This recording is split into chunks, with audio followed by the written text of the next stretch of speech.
आप सभी का स्वागत करता हूं। आज इस वीडियो में हम ट्रिग्नोमेट्री का चैप्टर स्टार्ट करेंगे।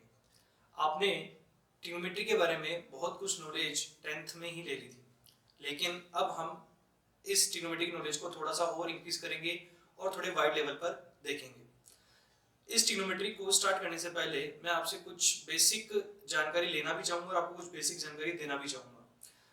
सबसे पहले हम बात करते हैं एंगल्स की। ट्रिग्नोमेट्री एंगल पर वर्क करती है, तो हमें एंगल्स की बात करनी चाहिए। आपने अपनी अभी तक की सभी स्टडीज में कहीं ना कहीं एंगल्स के बारे में सुना होगा और बहुत बार यूज किया होगा, है ना। लेकिन आई डोंट थिंक कि आपको कभी एंगल की प्रॉपर डेफिनेशन बताई गई होगी या कभी एंगल के बारे में बताया गया होगा। Let me tell you the angle जो होता है, the angle is a measurement of rotation of a line from its initial position to terminal position. तो एंगल होता क्या है? जब भी हम किसी लाइन को उसकी इनिशियल पोजीशन से टर्मिनल पोजीशन की तरफ लेके जाते हैं, तो वो जो रोटेशन होता है उसका मेजरमेंट एंगल होता है। ठीक है, देखिए जैसे कि मैं यहाँ एक लाइन बनाता हूँ। सपोज कीजिए यहाँ पर ए बी इनिशियल लाइन, ठीक है। अब मैं इसे रोटेट करूंगा, तो मैं रोटेट करके सपोज कीजिए कि इसको इस पोजीशन पर लेके जाता हूँ। सी है इट्स टर्मिनल लाइन और पोजीशन, ठीक है। तो मैंने इसको रोटेट किया। अब मुझे अगर इस रोटेशन का मेजरमेंट चाहिए, तो वो रोटेशन का जो मेजरमेंट होता है वो एंगल होता है। जैसे हम बोलते हैं डिस्टेंस का मेजरमेंट किलोमीटर वगैरह ये होते हैं, और अगर वॉल्यूम का मेजरमेंट की बात करें तो centimetre cube, litre and all ये होते हैं। टाइम का measurement hour, minute and second होता है। वैसे ही यहाँ पर एंगल का मेजरमेंट होता है, यानी रोटेशन का मेजरमेंट होता है, उसे हम एंगल कहते हैं। और एंगल की जो डिनोशंस होते हैं उन्हें हम थीटा वगैरह कुछ कहते हैं, ठीक है। थीटा, अल्फा, बीटा, गामा ये सब हम कहते हैं। तो यहाँ पर ये जो रोटेशन का मेजरमेंट है इन्हें एंगल कहा जाता है। अब तो अगर रोटेशन के बेस पर एंगल देखा जाए तो हम कितनी तरीके से रोटेशन कर सकते हैं, तो मैं बता दूं आपको कि हम दो तरीके से रोटेशन कर सकते हैं। एक रोटेशन होता है क्लॉकवाइज और एक रोटेशन होता है एंटी क्लॉकवाइज। तो मैं आपको बताऊं कि आपने क्लॉक देखी हुई है ना। एक क्लॉक में कोई भी एक हैंड की हम बात कर लेते हैं, चाहे वो आवर हैंड हो या मिनट हैंड हो या सेकंड हैंड हो, ठीक है। तो इस आवर हैंड में अगर हम बात करें कि इसका रोटेशन किस तरह से होता है, तो ये कुछ इस तरह से रोटेट करती है, ठीक है। तो ये जो रोटेशन कहलाता है, ये कौन सा कहलाता है? क्लॉकवाइज। तो इस रोटेशन को कहते हैं क्लॉकवाइज, क्योंकि क्लॉक की तरह रोटेट करता है, ठीक है। और इसी के ऑपोजिट अगर रोटेशन होगा तो वो कैसा होगा? इसके अकॉर्डिंग रोटेशन होगा तो वो ऐसा होगा। तो इसे बोलेंगे हम एंटी क्लॉकवाइज, है ना। तो कभी हमारे सामने कोई लाइन है तो हम उसे दोनों तरीके से रोटेट कर सकते हैं ना, क्लॉकवाइज या एंटी क्लॉकवाइज, है ना। हम चाहे तो उसे इस तरह भी रोटेट कर सकते हैं और चाहे तो इस तरह से रोटेट कर सकते हैं। Is there any problem? कोई प्रॉब्लम नहीं है, ठीक है। तो रोटेशन तो चाहे क्लॉकवाइज भी हो सकता है और एंटी क्लॉकवाइज भी हो सकता है। इसमें थोड़ा डिफरेंस है, वो क्या है मैं आगे बताऊंगा। लेकिन मेरी बात ये है कि क्या ये दोनों रोटेशन पॉसिबल है? तो हाँ पॉसिबल है। और क्या इन्हें दोनों को डिफरेंट डिफरेंट काउंट करना चाहिए? हाँ काउंट करना चाहिए, क्योंकि दोनों का डायरेक्शन अलग अलग है। ये बात आपको समझनी चाहिए। नाउ द पॉइंट इज कि रोटेशन के चेंज होने से एंगल पर क्या इफेक्ट पड़ेगा, ठीक है। वो रोटेशन चाहे वो क्लॉकवाइज हो या एंटी क्लॉकवाइज हो, इससे उसके एंगल पर क्या इफेक्ट पड़ेगा। अगर उसको क्लॉकवाइज में भी 60 डिग्री मूवमेंट देते हैं या 60 डिग्री रोटेट करते हैं और एंटी क्लॉकवाइज डायरेक्शन में भी 60 डिग्री रोटेट करते हैं, तो उससे फर्क क्या पड़ेगा? दोनों केस में 60 डिग्री तो है नहीं। अब बात आप ध्यान से सुनिए, क्योंकि आप अब एक नए स्टूडेंट में आ चुके हो। तो रोटेशन के बेसिस पर एंगल में चेंजेस आते हैं। एंगल की बेसिकली साइन में चेंजेस आते हैं। वो क्या होते हैं? तो जब कभी आप क्लॉकवाइज डायरेक्शन में मूवमेंट लेते हो तो उससे जो एंगल बनता है वो नेगेटिव एंगल होता है, और अगर आप एंटी क्लॉकवाइज डायरेक्शन में मूवमेंट लेते हो तो उससे जो एंगल बनता है उसे हम पॉजिटिव बताते हैं। ओके, सो आप देखिए कि अगर मैंने यहाँ पर रोटेशन लिया, इनिशियल लाइन ये थी, ठीक है। तो इनिशियल लाइन से मैंने इस तरह से रोटेशन लिया, तो रोटेशन कैसा हुआ? इस तरह से, जो कि कौन सा हुआ? Anti clockwise. तो यहाँ पर जो भी एंगल बनेगा वो पॉजिटिव होगा। हम थोड़ी देर के लिए सपोज कर लेते हैं कि यहाँ पर 60 डिग्री एंगल बना, तो मैं यहाँ पे क्या लिखूंगा? 60 डिग्री। और यहाँ पर अगर आप देखें कि यहाँ से मैंने रोटेट इस तरह से लिया, तो इसका रोटेशन जो था वो यूं था, इसे कहते हैं क्लॉकवाइज। और ये क्लॉकवाइज है, तो इसका मतलब यहाँ जो एंगल बनेगा कौन सा होगा? नेगेटिव। तो थोड़ी देर के लिए आप सपोज कर लीजिए कि ये 60 डिग्री है, यानी कि ये जो रोटेशन 60 डिग्री का लिया गया, तो एंगल जो कहलाएगा वो कितना आएगा? -60। तो ध्यान दीजिए, रोटेशन तो 60 डिग्री का था, लेकिन रोटेशन के साथ में क्लॉकवाइज और एंटी क्लॉकवाइज का होना ये बात का डिफाइन करता है कि वो पॉजिटिव होगा या नेगेटिव। अगर क्लॉकवाइज होगा तो वो नेगेटिव होगा, और अगर एंटी क्लॉकवाइज होगा तो वो पॉजिटिव होगा। तो यस, एक बहुत इंपॉर्टेंट बात थी जो कि शायद आपने आज तक नहीं जानी थी, एंगल्स का नेगेटिव होना भी पॉसिबल है। ये बात आप नहीं जानते थे, लेकिन अब आप इन बातों के बारे में जानेंगे और बहुत ब्रीफली जानेंगे। ठीक है, तो यहाँ से कुछ बातें क्लियर होती हैं कि एंगल्स क्या हैं, एंगल्स रोटेशन किन किन तरह से पॉसिबल है, और उन रोटेशंस का एंगल के डिनोशन पर क्या फर्क पड़ता है, इन बातों का आपने जाना है। ठीक है, तो आपको क्लियर हो गया है कि क्लॉकवाइज डायरेक्शन में एंगल नेगेटिव होता है और एंटी क्लॉकवाइज डायरेक्शन में एंगल पॉजिटिव होता है। ठीक है, चलिए मैं आपके सामने कुछ एग्जांपल लेता हूं और हम और ट्राई करते हैं इसको समझने के लिए। देखिए,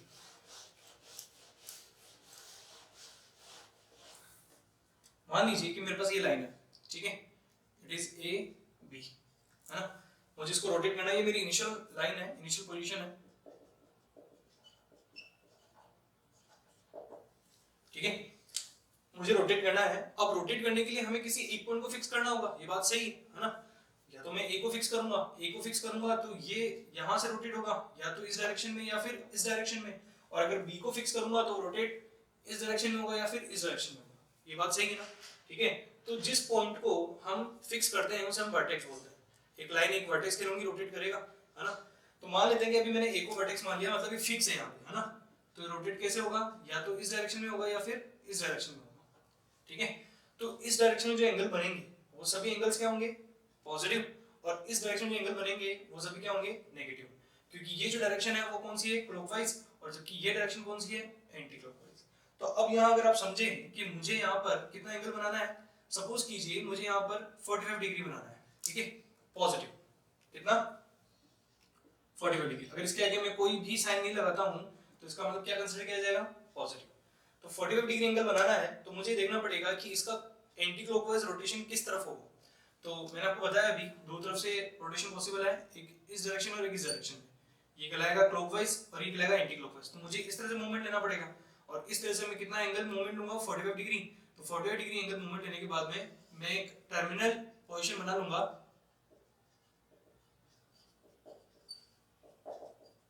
और उस केस में मैं आपको डायरेक्शन से बताऊंगा कि मैंने डायरेक्शन क्या लिया, है ना। डायरेक्शन का बहुत फर्क पड़ता है।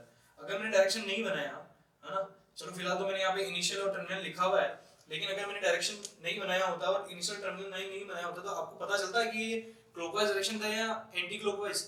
तो अभी तक हमने जितने भी ट्राइंगल, क्वाड्रेटर सब कुछ बनाया है, कभी उसमें नेगेटिव एंगल कंसीडर नहीं किया। क्यों नहीं किया, समझ में आया? वो इसलिए नहीं किया क्योंकि उनमें कभी हमने इनिशियल पोजीशन और टर्मिनल पोजीशन का नोटिफिकेशन नहीं डाला, उसमें हमने कभी भी डायरेक्शन नहीं बताया कि रोटेशन का डायरेक्शन क्या था। तो वो हमारे लिए हमेशा क्या था, पॉजिटिव। ओके, और हमारा जो मोस्टली वर्क चलता है वो पॉजिटिव एंगल्स पर ही चलता है, तो हमने उसको पॉजिटिव लिया। लेकिन क्योंकि अब हमें नेगेटिव एंगल्स की भी समझ है, तो हमें ये देखना जरूरी है कि जो रोटेशन होगा वो पॉजिटिव होगा कि नेगेटिव होगा। तो यहाँ पर हमने इनिशियल और टर्मिनल पोजीशन से बता दिया, तो ये भी ठीक है, क्योंकि इनिशियल से टर्मिनल गए हो तो कुल मिला के ये जो एंगल बनेगा वो एंटी क्लॉकवाइज डायरेक्शन हो रहा है तो 45 डिग्री बनेगा। और इसके साथ अगर आप एरो लगा देते हो तो ये बहुत बेटर हो जाएगा, इससे बिल्कुल क्लियर हो जाएगा कि जो एंगल रोटेट हुआ है वो किस डायरेक्शन में हुआ है, एंटी क्लॉकवाइज डायरेक्शन में। इस वजह से ये क्या होगा, पॉजिटिव। ठीक है, चलिए अब इस तरह से मैं आपके सामने एक और एग्जांपल लेता हूं। लेट्स सपोज ए और बी, हम यहाँ पे बी को फिक्स कर लेते हैं, मतलब बी वर्टेक्स। ठीक है, अब बी वर्टेक्स है और मुझे एंगल बनाना है -60 डिग्री। कितना, -60 डिग्री। तो -60 डिग्री के लिए देखिए, या तो रोटेशन इस तरफ से होगा या इस तरफ से होगा। ओके, तो अब देखते हैं अगर रोटेशन इस तरफ से हुआ तो ये कौन सा रोटेशन हुआ, एंटी क्लॉकवाइज। अगर ये एंटी क्लॉकवाइज है तो रिजल्ट जो आएगा वो पॉजिटिव आना चाहिए, पॉजिटिव आएगा। लेकिन हमें नेगेटिव चाहिए, तो हमें कौन सा चाहिए, क्लॉकवाइज। तो हमें इस रोटेशन को फॉलो करना पड़ेगा, तो हम इसको रिमूव कर देते हैं। इस रोटेशन को फॉलो करेंगे तो हम यहाँ पर 60 डिग्री एंगल बना लेंगे।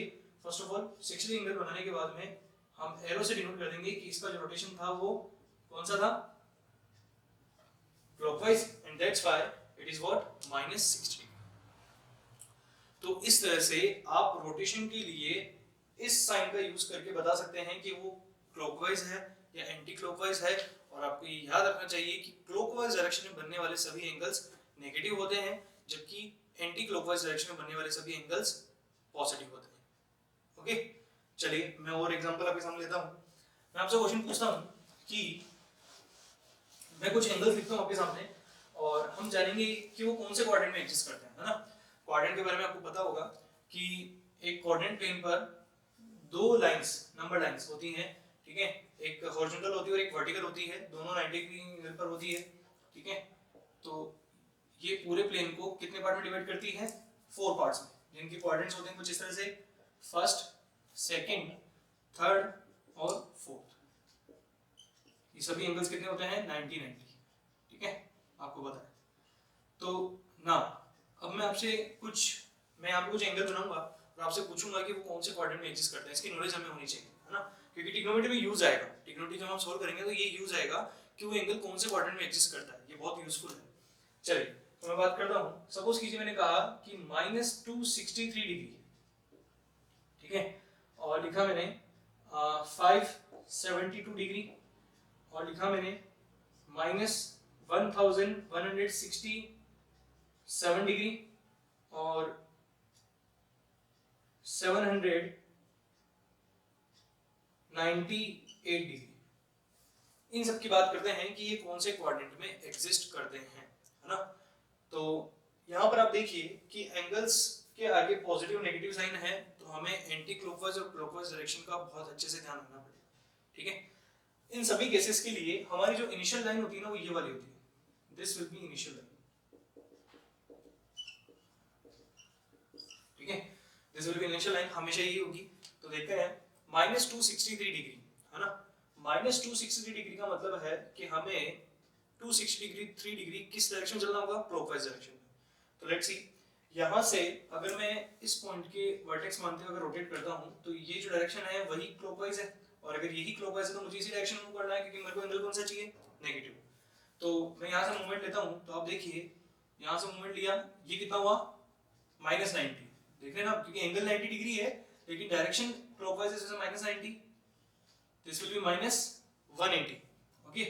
और अगर मैं कंप्लीट लेता हूं तो ये बन जाएगा -270, लेकिन हमें -270 नहीं चाहिए, हमें कितना चाहिए? -263 डिग्री। तो बेसिकली -270 से पहले ही -263 आ जाएगा, तो -263 हम लेंगे तो वो थोड़ा कुछ यहाँ होगा, और इस तरह से हमें एक एंगल मिल जाएगा जिसकी वैल्यू कितनी होगी? -263 डिग्री। अब आप बहुत इजीली बता सकते हैं कि -263 डिग्री कौन से क्वाड्रेंट में एग्जिस्ट कर रहा है, तो ये करेगा सेकंड क्वाड्रेंट में एग्जिस्ट करेगा, ओके। बहुत सिंपल था, ठीक है, समझ गए होंगे आप। अगर नेगेटिव एंगल है तो क्लॉकवाइज डायरेक्शन मूव कीजिए, अगर पॉजिटिव एंगल है तो एंटी क्लॉकवाइज डायरेक्शन मूव कीजिए। 90-90 के गैप्स हैं, इनको आप ध्यान में रखिए, आप बहुत इजीली बता पाएंगे कि वो कौन से क्वाड्रेंट में एग्जिस्ट कर रहा है, ठीक है। चलिए अब मैं नेक्स्ट एग्जाम्पल की तरफ चलता हूँ। हमारा नेक्स्ट एग्जाम्पल है 572 डिग्री, है ना, 572 डिग्री। लेट्स सी, तो 572 डिग्री ये पॉजिटिव है क्योंकि इसके आगे कोई साइन नहीं है, तो कौन सा डायरेक्शन मूव करेंगे? Anti clockwise direction. तो देखिए हमें पता है कि एक कंप्लीट रोटेशन में एंगल कितना होता है? 360। तो यहाँ तक तो हमें कोई दिक्कत ही नहीं होनी चाहिए, है ना। मैंने ध्यान है ना, मुझे एंटी क्लॉकवाइज चलना था, इस वजह से मैंने ये रोटेशन लिया। तो 360 डिग्री ये हो गया। 360 डिग्री में 98 करेंगे तो कितना आएगा? 450, जो कि इससे लेस है। चलिए तो आगे यहाँ तक चलते हैं। 450 में हम 98 करेंगे तो बनेगा 540, तो वहाँ तक भी चलेंगे। अब 540 में क्या ऐड करेंगे? 572 आ जाए तो 32 डिग्री ऐड करना पड़ेगा। सो 32 डिग्री कुछ इस तरह से होगा, तो यहाँ पर ये एंगल बनेगा, और एरो से हम बता देंगे ये कौन सा रोटेशन हुआ। तो यहाँ पर ये रोटेशन कौन सा हुआ? एंटी क्लॉकवाइज, तो पॉजिटिव है, और इस एंगल का जो मेजरमेंट होगा वो कितना होगा? 572। तो इस तरह से ये कौन से क्वाड्रेंट में एग्जिस्ट कर रहा है? थर्ड क्वाड्रेंट में एग्जिस्ट कर रहा है, ठीक है। तो ये बहुत सिंपल है, बस आपको कुछ चीज़ें समझने की जरूरत है, पॉजिटिव, नेगेटिव और क्लॉकवाइज और एंटी क्लॉकवाइज, बस, इसके अलावा क्वेश्चन, ठीक है। चलिए अब हम अपने नेक्स्ट एग्जाम्पल की तरफ चलते हैं और उसे ट्राई करते हैं। आप भी ट्राई कर सकते हैं, आपके पास अपनी नोटबुक होगी तो आप ट्राई करें और बताएं कि ये कौन से क्वाड्रेंट में एग्जिस्ट होगा, है ना। चलिए देखते हैं। हमारे पास क्वेश्चन है दैट -1167 डिग्री, -1167 डिग्री कौन से क्वाड्रेंट में एग्जिस्ट करेगा। तो अगेन अगर माइनस है तो मुझे किस तरह से चलना होगा? क्लॉकवाइज डायरेक्शन में। तो देखते हैं, चलिए तो हम क्लॉकवाइज डायरेक्शन में मूव करते हैं। तो एक रोटेशन में -360, -270, ठीक है, सॉरी -720 एंड देन -1080 -1080। नाउ -1080 में कितना ऐड करें कि 167 डिग्री आ जाए। सो -1080 में आपको 87 डिग्री ऐड करना पड़ेगा, ठीक है। तो -87 डिग्री आप ऐड करेंगे तो कुछ इस तरह से जाएगा, देख सकते हैं। अब ये अगर मैंने रोटेशन ये लगा दिया है तो इसका मतलब ये कौन सा हुआ, इट्स क्लॉकवाइज। और अगर क्लॉकवाइज है तो नेगेटिव है। और मेजरमेंट कितना लिया मैंने, 1167 डिग्री। दैट्स वाई ये जो एंगल कहलाएगा वो कितना कहलाएगा, -1167 डिग्री। और ये कौन सा क्वाड्रेंट में एग्जिस्ट कर रहा है, फोर्थ क्वाड्रेंट में एग्जिस्ट कर रहा है, ठीक है। तो बहुत सिंपल है, हम पता लगा सकते हैं, है ना। चलिए अब हम नेक्स्ट की बात करते हैं। नेक्स्ट हमारे सामने है 798 डिग्री। 798 डिग्री के लिए हमें पॉजिटिव वे में मूव करना पड़ेगा, मतलब एंटी क्लॉकवाइज डायरेक्शन में। तो हम देखते हैं कि ये कितना होता है, इट्स व्हाट 360, फिर ये 720। और 720 में जब हम 78 ऐड कर लेंगे तो कितना बनेगा 798 डिग्री। तो 78 ऐड करेंगे तो हमारे पास ये एंगल बन जाएगा जो कि किस डायरेक्शन में है, एंटी क्लॉकवाइज डायरेक्शन में। मेजरमेंट कितना है, 798 है। तो ये जो कहलाएगा वो पॉजिटिव 798 डिग्री कहलाएगा। और ये कौन से क्वाड्रेंट में एग्जिस्ट कर रहा है, it is existing in first quadrant. Okay, so इस तरह से हम एंटी क्लॉकवाइज या क्लॉकवाइज डायरेक्शन में मूवमेंट लेके बता सकते हैं कि वो एंगल कौन से क्वाड्रेंट में एग्जिस्ट कर रहा है ना। बहुत सिंपल है। तो आई होप कि आप सोल्व कर पाएंगे हम इनको, है ना। और आपने अगर आंसर्स निकाले हैं तो आपके आंसर्स ये आने चाहिए। अगर नहीं आ रहे हैं तो मैंने अभी आपको एक्सप्लेन कर दिया है। फिर भी अगर आपको कोई डाउट रहता है तो आप हमारे इस वीडियो की कमेंट बॉक्स में हमें लिख सकते हैं। और हमें खुशी होगी कि अगर आप अपने डाउट्स हमारे साथ शेयर करते हैं और हम आप तक उनका एक्सप्लेनेशन जल्द से जल्द पहुंचाने की कोशिश करेंगे और आपको सेटिस्फाई करेंगे। चलिए, तो यहाँ पर हमने कुछ एग्जांपल्स लेके ये देख लिया कि हमें कैसे मूवमेंट लेना चाहिए और मूवमेंट लेने के बाद में वो जो एंगल है वो कौन से क्वाड्रेंट में एग्जिस्ट करता है। एक मैं जनरल क्वेश्चन लेता हूँ। नॉर्मली स्टूडेंट मुझसे पूछते हैं कि sir what about angle 90 degree, 180 degree, 270 degree, ये कौन से क्वाड्रेंट में एग्जिस्ट करते हैं, है ना। कौन सा एंगल, 90 डिग्री। तो 90 डिग्री अगर आप बात करें तो पॉजिटिव 90 डिग्री भी चलाऊँ मैं, तो पॉजिटिव 90 डिग्री यहाँ पे आता है। अब ये जो पॉजिटिव 90 डिग्री का एंगल बन रहा है ये कौन से क्वाड्रेंट में एग्जिस्ट करेगा, तो बेसिकली ये ना तो फर्स्ट क्वाड्रेंट में एग्जिस्ट करता है और ना ही ये सेकंड क्वाड्रेंट में एग्जिस्ट करता है। It is existing on the Y axis, positive Y axis, ठीक है। तो 90 degree, 270 degree, these are the boundary lines, है ना। ये किसी स्पेसिफिक क्वाड्रेंट में एग्जिस्ट नहीं करती है, ठीक है। तो इस बात का आपको ध्यान रहे। अगर आपसे कभी 270 डिग्री, 90 डिग्री है उसको कोई मल्टीपल, ठीक है। मैं तो आपसे सीधी सी बात करता हूँ कि 90 डिग्री है उसको कोई मल्टीपल आपसे कहीं पूछा जाता है तो वो कभी भी किसी स्पेसिफिक क्वाड्रेंट में एग्जिस्ट नहीं करता है, वो बाउंड्री लाइन पे ही एग्जिस्ट करेगा। तो इस बारे में आपको पता होना चाहिए, ठीक है। चलो, तो यहाँ तक मैंने आपको एक्सप्लेन कर दिया एंगल्स, उनके रोटेशंस, उनके टाइप ऑफ रोटेशंस और उनसे एंगल्स पर क्या इफेक्ट होता है और कैसे उन्हें जज कर सकते हैं, मेजर कर सकते हैं, शो कर सकते हैं। इन सब चीज़ों के बारे में आपको बता दिया। अब बात करते हैं the type of measurement of angles, ठीक है। कि अब अगर एंगल को मेजर करना है तो हम कितने तरीके से मेजर कर सकते हैं एंगल्स को, ठीक है। अभी तक जितने भी मैंने एंगल्स आपके सामने लिखे हैं इस वीडियो के दौरान वो सब मैंने किस यूनिट में लिखे हैं, डिग्री, है ना। जिससे आप बहुत अच्छे तरीके से यूजुअल है और बहुत अच्छे तरह से जानते हैं, है ना। आपने अब तक जितने भी क्वेश्चंस या स्टडी की है उनमें मोस्ट ऑफ द टाइम्स आपने क्या यूज़ किया है, ये डिग्री नोटेशन ही यूज़ किया है। लेकिन मैं आपको बता दूं कि एंगल केवल डिग्री मेजरमेंट में ही मेजर नहीं किया जाता, ठीक है। इसके अलावा एक और मेजरमेंट है और वो स्टैंडर्ड मेजरमेंट है। स्टैंडर्ड मेजरमेंट का मतलब होता है जो वर्ल्ड वाइड यूज़ किए जाते हैं ना, साइंटिफिक रिसर्च वगैरह इन सब में जो यूज़ किए जाते हैं उन्हें हम स्टैंडर्ड मेजरमेंट कहते हैं। तो एंगल का जो स्टैंडर्ड मेजरमेंट होता है वो होता है रेडियन, ठीक है, वो रेडियन होता है। तो मैं इस चैप्टर के को शुरू करने से पहले आपको इन दोनों मेजरमेंट के बारे में बताना चाहूँगा क्योंकि इनका एक बहुत अच्छा रिलेशन भी हम देखेंगे। सो ये बहुत ज़रूरी है कि हम इन दोनों के बारे में बहुत बारीकी से समझ लें, ठीक है। तो मैं पहले डिग्री की बात करता हूँ, है ना।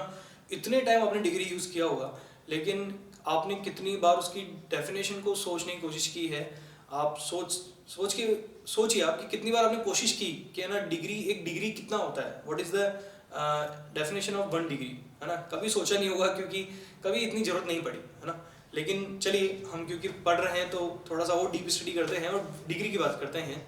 तो बेसिकली मैं कहूँगा कि जब आप एक कंप्लीट रोटेशन का, ठीक है, एक कंप्लीट रोटेशन का मतलब समझ रहे हैं ना, इनिशियल से वापस स्टार्ट हो गया आप रोटेट करके वापस इनिशियल पे जाते हैं तो उसे बोलते हैं 1 कंप्लीट रोटेशन। तो जब आप एक इनिशियल लाइन को रोटेट करते हुए वापस इनिशियल पे आ जाते हैं तो इसको बोलते हैं कंप्लीट रोटेशन। इस कंप्लीट रोटेशन के जब आप 360 पार्ट करेंगे, कितने पार्ट्स?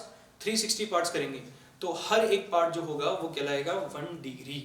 ठीक है, ये आप बहुत से समझ गए होंगे, क्योंकि आपको ये भी पता है कि कंप्लीट रोटेशन में जो एंगल बनता है वो कितना बनता है? 360 डिग्री बनता है। ठीक है, तो आप बहुत अच्छे से बता सकते हैं कि अगर कंप्लीट रोटेशन में हमने 360 पार्ट किए तो हर एक पार्ट कितने का हुआ? 1 डिग्री का। तो अगर कभी हमें 15 डिग्री बनाना है, 20 डिग्री बनाना है, तो 15 डिग्री बनाने के लिए हमें ऐसे 15 पार्ट्स को ज्वाइन कर लेना चाहिए। अगर 20 डिग्री बनाना है तो 20 पार्ट्स को ज्वाइन कर लेना चाहिए। 60 डिग्री बनाना है तो 60 पार्ट्स को ज्वाइन कर लेना चाहिए। यही कुछ कहेंगे।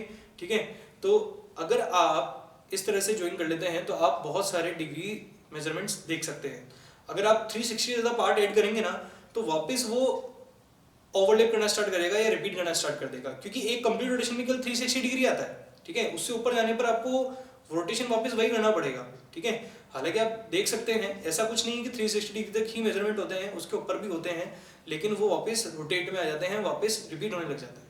ठीक है, सो ये तो था डिग्री के बारे में। आपको बहुत यूजुअली पता है कि डिग्रीज 180 डिग्री क्या होता है, 270 डिग्री कितना होता है, 90 डिग्री कितना होता है, आपने बहुत कुछ बनाया हुआ है।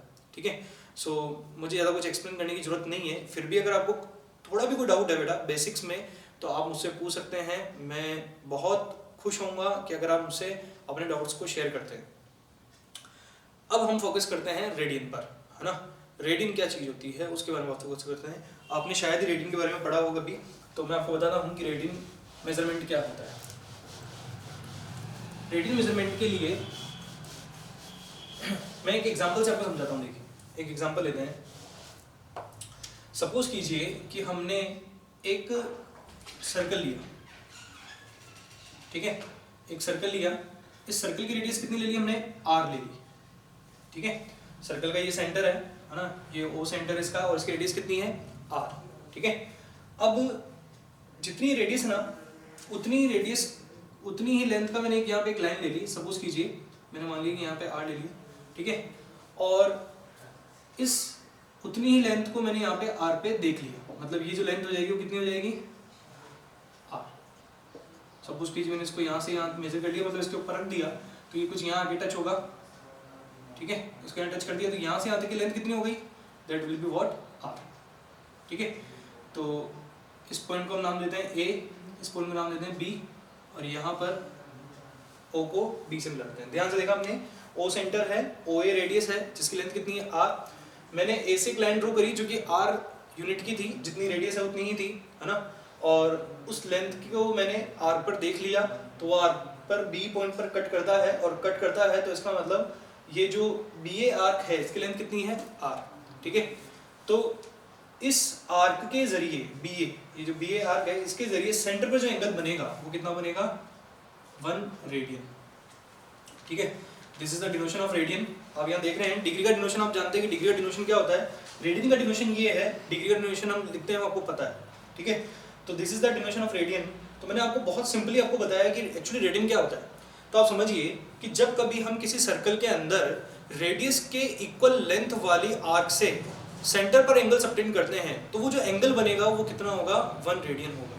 ठीक है, आर्क की लेंथ उतनी होनी चाहिए जितने की रेडियस की लेंथ है, रेडियस का मेजरमेंट है। इस बात को आपको समझना चाहिए।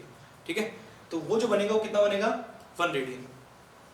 लेकिन अब मैं आपसे एक डाउट पूछता हूँ यहाँ पे, आप मुझे बताना। देखो यहाँ पर ये कितना है? r, यहाँ पर ये कितना है? r, और यहाँ पर ये कितना है? r ही है, रेडियस है ना। तो अगर ये तीनों r है तो क्या ये एक इक्विलेटरल ट्रायंगल नहीं बना? और अगर इक्विलेटरल ट्रायंगल बना तो ये एंगल कितना होना चाहिए था? 60 डिग्री यही होना चाहिए था। क्या ऐसा होगा? तो शायद आप में से कुछ लोग सोच रहे होंगे कि हाँ ये तो बात बिल्कुल सही है। अगर ये तीनों साइड्स इक्वल हैं तो इसका मतलब तीनों इक्वल साइड से तो ये इक्विलेटरल ट्रायंगल बना, और इक्विलेटरल ट्रायंगल में हमें सभी को पता है कि एंगल कितना होता है? 60 डिग्री। तो इसका मतलब सीधा सीधा ये हो गया कि 60 डिग्री को हम क्या कहते हैं? 1 रेडियन कहते हैं।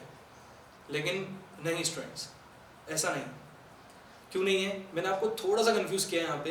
वो कंफ्यूजन क्या किया? मैंने आपको इसकी लेंथ r बताई, लेकिन ये ट्राइंगल नहीं है ना, ये तो एक आर्क है। समझ रहे ना आप? देखिए ये जो हमने इसी को लिया था, ये आर्क है, ये एक लाइन है और ये एक लाइन है। तो आर्क और लाइन में कोई डिफरेंस होता है? आर्क एक कर्वेचर मूव लेता है जबकि स्ट्रेट लाइन बहुत स्टीपली वर्क करता है, तो इसका मतलब ये एक ट्रायंगल नहीं बना, और अगर ये ट्रायंगल नहीं है तो इसका मतलब ये 60 डिग्री नहीं होगा, है ना। तो मैं थोड़ा सा आपको कंफ्यूज करने की कोशिश की है, ये कोई भी कर सकता है, इसलिए मुझे बताना जरूरी था ताकि आप किसी और के सामने कंफ्यूज ना हो जाए, है ना। मेरे सामने कंफ्यूज होंगे, मुझे कोई टेंशन नहीं है और नहीं मैं बुरा कोई मानूंगा, लेकिन किसी और के सामने होंगे तो शायद आपको फील होगा। दैट्स वाई मैं यहाँ समझाना चाह रहा हूँ कि ऐसा कभी आपके सामने कोई प्रेजेंट करे तो उन्हें बिल्कुल क्लियर रीजन दे कि ये ट्रायंगल नहीं है, इस वजह से ये एंगल 60 डिग्री नहीं होगा, ठीक है। तो ये जो एंगल होगा वो कितना होगा, 1 रेडियन। तो मैं आपके सामने डेफिनेशन लिख देता हूँ। तो डेफिनेशन क्या है, that angle subtended bye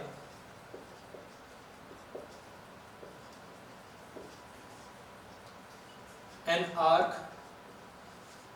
of length equal to radius of circle at center is known as 1 radian. इसे कहते हैं 1 रेडियन, ठीक है। अगर आपको इसको और विजुलाइज करना है तो इसी चैनल पर, हमारे यूट्यूब चैनल पर एक वीडियो मैंने अपलोड किया हुआ है, आप उस वीडियो को देखिएगा। उसमें जो समझाया गया वो इसी तरह का समझाया गया है ना। थोड़ा विजुलाइज अच्छा है तो आपको और अच्छे समझ में आ जाएगा और आप उसे बहुत अच्छे से क्लेरिफाई कर पाएंगे, जस्टिफाई कर पाएंगे, ठीक है। तो स्टूडेंट्स, मैंने आपको डेफिनेशन बताई 1 रेडियन की। तो अब अगर हमें 2 रेडियन बनाना हो तो 2 रेडियन कितना होगा, इसका ट्वाइस, जितना ये एंगल है उसका ट्वाइस 2 रेडियन होगा, इसका थ्राइस 3 रेडियन होगा, इसका 4 टाइम 4 रेडियन होगा, है ना। ये बात आप सब जानते हैं। तो अब मैं आपको बहुत इंपॉर्टेंट बात बताता हूँ। आपको ये तो पता है कि डिग्री मेजरमेंट के अंदर एक कंप्लीट रोटेशन कितना एंगल बनाता है, 360 डिग्री। लेकिन रेडियन मेजरमेंट के अंदर एक कंप्लीट रोटेशन पता है कितना एंगल बनाता है, वो बनाता है 2 पाई रेडियन, ठीक है। तो 2 पाई रेडियन, ये पाई कहाँ से आ गया, द मैटर इज व्हाट, ये पाई कहाँ से आ गया, क्योंकि हम यहाँ तो कोई पाई की बात कर नहीं रहे थे, हम तो यहाँ 1 2 3 की बात कर रहे थे। 2 पाई, है ना। पाई के बारे में जानते हैं ना, पाई एक इरेशनल नंबर है जिसकी जनरल वैल्यू हम कितनी लेते हैं, 3.14 और 22/7, है ना। पाई के बारे में भी अगर आपको जानना हो ना तो मैंने एक वीडियो अपलोड किया हुआ है, उसको देखिएगा, उसमें भी विजुलाइजेशन है, आपको बहुत अच्छे समझ में आएगा। ज्योमेट्रिकल डेफिनेशन मैंने आपको बताई उसके अंदर, तो आप उसको जरूर देखिएगा। तो पाई एक ऐसी वैल्यू है, इरेशनल वैल्यू है, जिसकी जनरल वैल्यू हम 3.14 लेते हैं। तो यहाँ पाई की बात आनी नहीं चाहिए थी, लेकिन आएगी। क्यों आएगी उसके बारे में बात करते हैं। आपने अपने प्रीवियस स्टैंडर्ड के अंदर पढ़ा होगा कि किसी सर्कल के लेंथ ऑफ आर्क, उसकी रेडियस और उस आर्क के जरिए सेंटर पर जो एंगल सबटेंड होता है, इन तीनों में एक यूनिवर्सल रिलेशन होता है, ठीक है। लेंथ ऑफ आर्क मतलब एल मान लेते हैं, रेडियस आर मान लेते हैं, और थीटा वो एंगल है जो आर्क सेंटर पर एंगल सबटेंड कर रही है। तो इन तीनों के बीच में एक डायरेक्ट रिलेशन होता है। वो रिलेशन पता है क्या होता है, वो रिलेशन है L is equal to R theta. वो रिलेशन होता है L is equal to R theta, यानी कि length of arc is always equal to radius into angle that is subtended by the arc at centre. और ये जो angle है ये हमेशा किस में होना चाहिए, ये रेडियन में होना चाहिए, ये आपको बताया गया हो, ठीक है। ये बहुत इंपॉर्टेंट बात है ना, आपको पता होनी चाहिए। चलिए, तो यहाँ पर अगर हम बात करें कि कंप्लीट रोटेशन के जरिए कितना एंगल सबटेंड होगा, मतलब हमें थीटा फाइंड करना है, एट लास्ट हमें क्या फाइंड करना है, थीटा। तो कंप्लीट रोटेशन के जरिए कितना एंगल सबटेंड होगा, तो कंप्लीट रोटेशन में ये जो लेंथ ऑफ आर्क बनेगी वो कितनी होगी, एक कंप्लीट रोटेशन। मान लो यहाँ ए पॉइंट से चलते हैं, यहाँ से चल के वापस यहाँ तक आते हैं, तो ये भी तो एक आर्क ही है। तो ये आर्क कितनी होगी, तो ये आर्क होगी सर्कल के सर्कमफ्रेंस के इक्वल, और सर्कल का सर्कमफ्रेंस कितना होता है, 2 पाई आर। तो मैं यहाँ पे एल की वैल्यू लिख देता हूँ 2 पाई आर, और आर तो रेडियस है सही, थीटा में लिख देते हैं, तो आर से आर रिड्यूस हो जाएगा, तो थीटा की वैल्यू कितनी आ जाएगी, 2 पाई रेडियन। तो इस तरह से ये प्रूफ होता है कि किसी सर्कल के अंदर एक कंप्लीट रोटेशन में जो एंगल बनता है रेडियन मेजरमेंट में, वो कितना बनता है, 2 पाई रेडियन बनता है, ठीक है। तो यहाँ से आप सोच सकते हैं ना कि हम डिग्री मेजरमेंट और रेडियन मेजरमेंट के बीच में एक डायरेक्ट रिलेशन बता सकते हैं, ठीक है। तो डिग्री मेजरमेंट और रेडियन मेजरमेंट के बीच में रिलेशन देख सकते हैं ना, क्योंकि डिग्री मेजरमेंट में कंप्लीट रोटेशन कितना बनता है, 360 डिग्री, और रेडियन मेजरमेंट कितना बनता है, 2 पाई रेडियन। तो हम कुछ ना कुछ रिलेशन निकाल सकते हैं और उनका यूज कर सकते हैं। तो मैं आपको बताता हूँ कि क्या यूज होगा, ध्यान से देखिएगा, है ना। रीडिंग के बारे में आपको समझ में आ गया है। चलिए अब बात करते हैं what is the relation between the degree measurement and radian measurement. तो देखिए, ये बहुत इंपॉर्टेंट रिलेशन है, ध्यान से देखिएगा।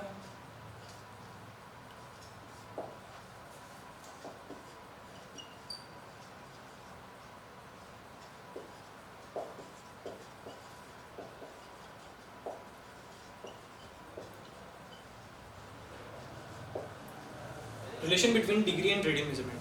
तो एज वी नो कि कंप्लीट रोटेशन में डिग्री मेजरमेंट में जो एंगल बनता है वो कितना बनता है 360 डिग्री, और एक कंप्लीट रोटेशन में रेडियन मेजरमेंट जो एंगल बनता है वो कितना बनता है 2 पाई रेडियन। और दोनों रोटेशन सेम है, सेम एंगल बनाएंगे तो हम इन दोनों को भी इक्वल रख सकते हैं, है ना। फर्क कितना सा है कि ये डिग्री में और किसमें रेडियन में, लेकिन दोनों एक ही चीज़ को तो रिप्रेजेंट कर रहे हैं, एक ही मेजरमेंट को रिप्रेजेंट कर रहे हैं, तो इसका मतलब इन दोनों को इक्वल रखा जा सकता है। अगर 360 degree equal to 2 pi radian है तो इसका मतलब 180 डिग्री इक्वल टू क्या होगा, व्हाट, पाई रेडियन, है ना। अब देखिए मैं इसको ऐसे भी लिख सकता हूँ 180 into 1 degree is equal to pi radian. So 1 degree is equal to what, pi radian upon 180। So really very important relation that 1 degree value किसके इक्वल होती है, पाई रेडियन अपॉन 180 के इक्वल होती है। ये बहुत इंपॉर्टेंट बात है, ठीक है। इसी के साथ मैं ऐसे भी लिख सकता हूँ that 180 degree is equal to pi into 1 radian. So 1 radian is equal to what, 180 degree into 180 degree upon pi. ये भी एक बहुत इंपॉर्टेंट रिलेशन है, ठीक है। तो यहाँ पर आपने देखा है कि 1 degree is equal to pi radian upon 180 और 1 radian is equal to 180 degree upon pi. ये बहुत इंपॉर्टेंट बातें हैं, आपको समझ में आना चाहिए। इनका यूज कहाँ होगा उसको देखते हैं। तो अगर ये दोनों सेम एंगल के मेजरमेंट्स हैं या एंगल को मेजर करते हैं तो हमें सभी एंगल्स को डिग्री और रेडियन दोनों में मेजर करना आना चाहिए, है ना। तो अगर हमारे पास डिग्री मेजरमेंट है और हमें रेडियन मेजरमेंट चेंज करना है तो हम इस फॉर्मूले को यूज करेंगे, और अगर हमें रेडियन मेजरमेंट में है और डिग्री मेजरमेंट चेंज करना है तो हम इस फॉर्मूले को यूज करेंगे। तो बेसिकली अगर हमें इन दोनों को आपस में कन्वर्ट करना है तो इन रिलेशंस का यूज किया जाएगा, ठीक है। तो कैसे किया जाएगा ध्यान से देखिए, बहुत सिंपल सा ट्रिक मैं बताता हूँ कि अगर आपको रेडियन मेजरमेंट को डिग्री में चेंज करना है, ठीक है, तो आपको क्या करना पड़ेगा, 180 डिग्री अपॉन पाई से मल्टीप्लाई करना पड़ेगा। ध्यान सुनिए, अगर रेडियन को डिग्री में चेंज करना है तो किससे मल्टीप्लाई करेंगे, 180 डिग्री अपॉन पाई। और अगर डिग्री को रेडियन में चेंज करना है, देखिए मैं एरो बना रहा हूँ, ये एरो का मतलब है radian two degree. Radian two degree के लिए क्या करना पड़ेगा, मल्टीप्लाई विद 180 डिग्री अपॉन पाई। और अगर मुझे डिग्री को रेडियन में चेंज करना है तो मुझे मल्टीप्लाई पाई रेडियन अपॉन 180 करना पड़ेगा, ठीक है। तो बहुत सिंपल सी ट्रिक मैंने आपको बताई है कि अगर आपको रेडियन मेजरमेंट को डिग्री मेजरमेंट में चेंज करना है तो आप 180 डिग्री अपॉन पाई से मल्टीप्लाई करेंगे, और अगर आपको डिग्री मेजरमेंट को रेडियन मेजरमेंट में चेंज करना है तो आप पाई रेडियन अपॉन 180 से मल्टीप्लाई करेंगे।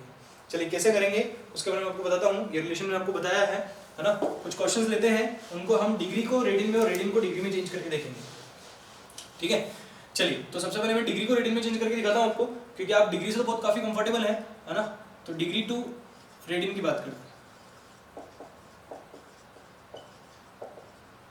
चलिए मान लेते हैं कि हमने डिग्री लिया 15 डिग्री, 15 डिग्री को हमें रेडियन में चेंज करना है।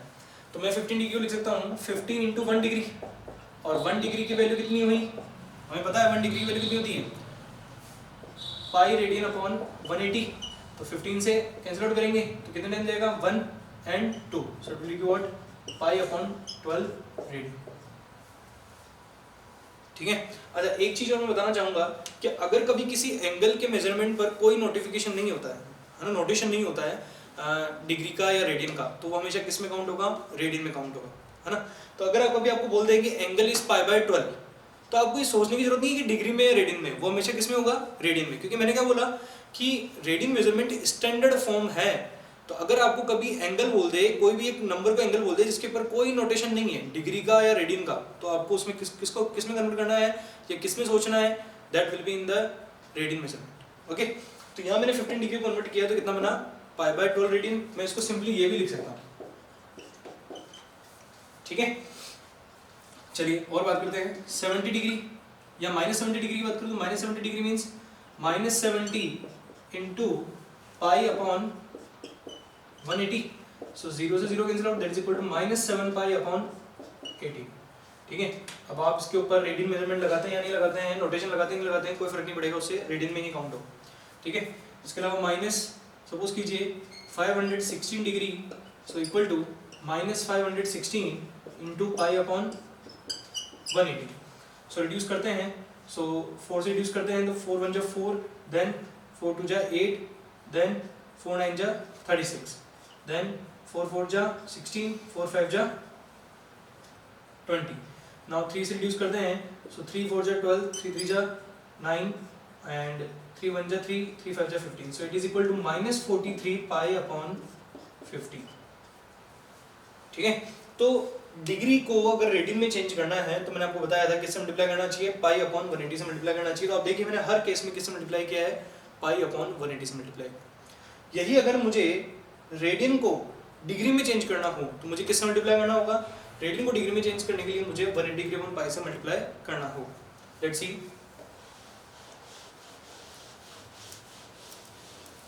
एग्जांपल लेते हैं। सपोज कीजिए मैंने ले लिया दैट 7 पाई अपॉन 2 है ना, रेडियन है, इसको मुझे किस में कन्वर्ट करना है, डिग्री में। तो मैं लिख सकूंगा equal to 7 pi upon 2 into 180 degree upon pi, ये लिखा जाएगा। सो पाई से पाई कैंसिल आउट, 2 से 90 डिग्री और 7 इंटू 90 दैट इज 630। तो ये रेडियन में है जिसकी डिग्री वैल्यू कितनी है, 630। ओके, चलिए और देखते हैं, -2 पाई अपॉन 5, ठीक है, रेडियन में है। Okay, so -2 pi upon 5 into 180 degree upon pi, so pi से पाई कैंसिल आउट, 5 से 36 degree that is equal to -72 degree. So it's really very easy कि कैसे हम डिग्री मेजरमेंट को रेडियन में और रेडियन मेजरमेंट को डिग्री में चेंज कर सकते हैं। बहुत सिंपल सा फॉर्मूला है, वो आपके सामने यहाँ मैंने लिख रखा है, आपको बस इसको याद रखना है कि रेडियन टू डिग्री मेजरमेंट के लिए इंटू 180 डिग्री अपॉन पाई और डिग्री टू रेडियन मेजरमेंट के लिए पाई रेडियन अपॉन 180 से मल्टीप्लाई करना है। ठीक है, और अगर आपको ये याद भी नहीं रहता तो मैंने आपको पूरा रिलेशन डिराइव करके बताया है, आप उसको डिराइव करके देख सकते हो और समझ सकते हो।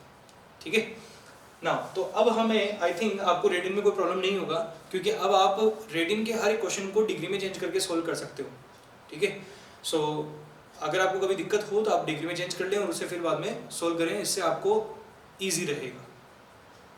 कभी अगर रेडियन मेजरमेंट के लिए भी आपको क्वाड्रेंट पूछा गया तो आप रेडियन मेजरमेंट को किस में कन्वर्ट करो, पहले डिग्री में, और डिग्री में कन्वर्ट करने के बाद में तो आप क्वाड्रेंट बता ही सकते हैं, मैंने भी आपको बताया था, तो वो भी आपको कर सकते हैं। तो इन सब प्रोसेस में आपको अगर कभी कोई डाउट भी रहे तो आप हमसे हमारे साथ शेयर कीजिएगा।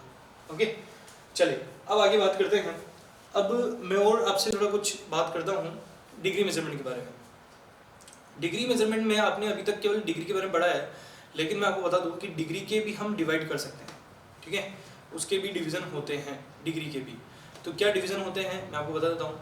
तो डिग्री में हम कह सकते हैं कि एक डिग्री में 60 मिनट्स होते हैं। How many minutes are there, 60 minutes. Let's see, है ना, क्योंकि ये बहुत इंपॉर्टेंट है, आप देखिएगा। 1 degree is equal to 60 minutes. ये मिनट टाइम वाला नहीं है, ये मिनट एंगल के लिए है ना, आप कंफ्यूज ना हो। हम लोग नॉर्मली मिनट किसके लिए यूज करते हैं, टाइम के लिए यूज करते हैं, लेकिन ये टाइम थोड़ी है। 1 degree is not a time. Okay, 1 degree is a डिनोशन of angle, measurement of angle. तो ये मिनट भी यहाँ पर एंगल का ही मेजरमेंट है, ये टाइम का मेजरमेंट नहीं है, तो कंफ्यूज ना हो। ठीक है, so 1 degree equal to what, 60 minutes. और 60 मिनट्स का मतलब हो गया इस तरह से लिखना। ठीक है, डिनोशन है ये मिनट्स का, है ना, 1 डैश जो है वो डिनोशन है मिनट का। नाउ 1 मिनट इक्वल टू होता है 60 seconds, so equal to what, 60 double dash. Okay, तो ये आपको पता होना चाहिए, है ना। 1 degree is equal to 60 minutes और 1 minute is equal to 60 seconds, है ना। मैं आपको बता चुका हूँ मिनट और सेकंड के बीच में कोई भी टाइम का मेजरमेंट नहीं है, यहाँ पर ये दोनों मेजरमेंट किसके हैं, एंगल के मेजरमेंट। ओके, चलिए अब अगर मेरा क्वेश्चन ये है that how many degree are there in 1 radian. एक रेडियन में कितनी डिग्री होती है इसके बारे में बात करते हैं, है ना, ये बहुत जरूरी समझना। So how many degrees are there in 1 radian. तो 1 रेडियन को हमें डिग्री में देखना है। देखना मैं कैसे सिखाता हूँ आपको। 1 रेडियन, तो 1 रेडियन को डिग्री में देखना है तो क्या लिखेंगे, 1 into 180 degree upon pi equal to 180 degree upon 22/7। मैं यहाँ पे पाई की वैल्यू क्या रख देता हूँ, 22/7। ठीक है, सॉल्व करते हैं। 180 डिग्री इंटू 7 अपॉन 22, तो 2 से रिड्यूस किया 90, 2 से रिड्यूस किया 11, so it will be 630 degree upon 11। Okay, ना इसको सॉल्व करते हैं। देखिए अब इसको सोल्व करने का तरीका ध्यान से देखिएगा, क्योंकि मैं कुछ नई चीज़ें बताने वाला हूँ, तो आपका पूरा ध्यान यहाँ पर होना चाहिए जो मैं लिख रहा हूँ।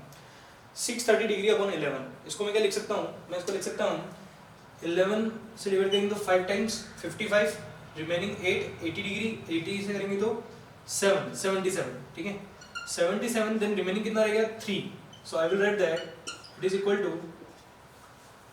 57 डिग्री प्लस 3 डिग्री अपॉन 11। आप जब इसको वापस सोल्व करेंगे ना तो आपको यही मिलेगा, ये बात आप ध्यान रखें, ठीक है। कैसे किया वो बिल्कुल ध्यान से सुनिए। 630 डिग्री अपॉन 11 को मैं 11 से डिवाइड किया, 11 से डिवाइड किया तो 57 डिग्री, तो पूरा कंप्लीट पार्ट आ गया, whole part, plus remainder 3 degree था तो मैंने इसको ऐसे लिखा that quotient plus remainder upon divisor, और ये बिल्कुल सही है ना। मैं आपको बता दूं कि dividend upon divisor is always equal to quotient plus remainder upon divisor के इक्वल होता है, वो मैंने यहाँ पे लिखा है ना। अब ये डिग्री का पार्ट है, और क्योंकि अब इसके और डेसिमल पार्ट बनेंगे तो हम इसको किस में कर लें, मिनट में कन्वर्ट कर लें। तो मैं क्या लिखूंगा इसको, equal to 57 degree plus 3 upon 11, और 1 डिग्री में कितने मिनट होते हैं 60 मिनट, तो मैंने यहाँ पे 60 मिनट लिख लिए now. So it will become 57 degree plus 180 minute upon 11। इसको मैं लिख सकता हूँ 57 डिग्री प्लस, अगेन हम वही डिवाइड करेंगे तो 1 टाइम 70, तो 6 time minute plus 4 minute upon 11, okay ना। इसके बाद equal to 57 degree plus 16 minute plus, अब 1 मिनट को और पार्ट में डिवाइड करेंगे तो सेकंड में डिवाइड करना पड़ेगा, 4 upon 11 into 60 seconds equal to 57 degree plus 16 minute plus 240 seconds divide by 11, so 57 degree 16 minutes and 240 से 11 में डिवाइड किया तो 2 and 20, then it is 1, okay, and 0.9 नहीं होगा 0.8 सॉरी, सो 0.8 के केस में हम यहाँ पे इसको रेस कर सकते हैं, तो it is almost equal to what second approx, okay. तो क्योंकि सेकंड तक ही हम लोग इसके डिवीजन करते हैं डिग्री के, तो यहाँ पर हम समझ सकते हैं कि 1 डिग्री की वैल्यू कितनी आती है, 1 डिग्री की वैल्यू आती है 57 डिग्री 16 मिनट एंड 22 सेकेंड्स। ये बहुत बहुत इंपॉर्टेंट है ना। तो कभी भी अगर आपको डिग्री के और डिवाइड करना पड़े, यानी कि डिवीजन करने पड़े, पार्ट्स करने पड़े, तो आप उन्हें मिनट और सेकंड में ही पार्ट करेंगे, इस बात को आप बहुत अच्छे से समझिए, ठीक है। सो यहाँ मैंने आपको बताया है कि 1 रेडियन में कितने होता है, तो इस तरह से आपसे अगर 2 रेडियन 3 रेडियन 5 रेडियन में पूछा जाए तो आई थिंक आपको कोई प्रॉब्लम नहीं होना चाहिए। आपको स्टेप बाय स्टेप सोल्व करना है। पहले आप रेडियन को डिग्री में कन्वर्ट करेंगे, फिर डिग्री में आपको ये देखना है कि उसके और पार्ट्स हो रहे हैं क्या, अगर हो रहे हैं तो वो मिनट और सेकंड में ही होने चाहिए, और जो भी फाइनल आंसर आएगा उसे हम इस तरह से लिख सकते हैं, ठीक है। फिर भी अगर आपको कोई डाउट रहता है तो हमारे साथ जरूर शेयर कीजिएगा, okay. So students, this is all about what angles and there measurement, है ना। तो आज हमने इस वीडियो में हम लोगों ने देखा है कि एंगल्स क्या होते हैं, उनके रोटेशंस क्या हैं, उनके मेजरमेंट्स क्या क्या होते हैं, उनके टाइप्स क्या हैं, उनकी डेफिनेशंस क्या है। तो एक बहुत वाइड वे में हम लोगों ने आज डिस्कस किया है। सो आई होप कि आप सबको ये पसंद आया होगा, और अगर जो भी पार्ट आपको पसंद आया है और कंप्लीट पार्ट पसंद आया है तो आप इसे हमारे कमेंट्स में लिखिए, और हमारे इस वीडियो को लाइक कीजिए, अपने दोस्तों के साथ शेयर कीजिए, और हमारे इस चैनल को सब्सक्राइब कीजिए, ताकि हम और भी नई वीडियोस आप तक पहुंचाते रहें और आप उन्हें देखकर इस तरह से मैथमेटिक्स को अपने लिए इंटरेस्टिंग बना सकें। Thank you so much students.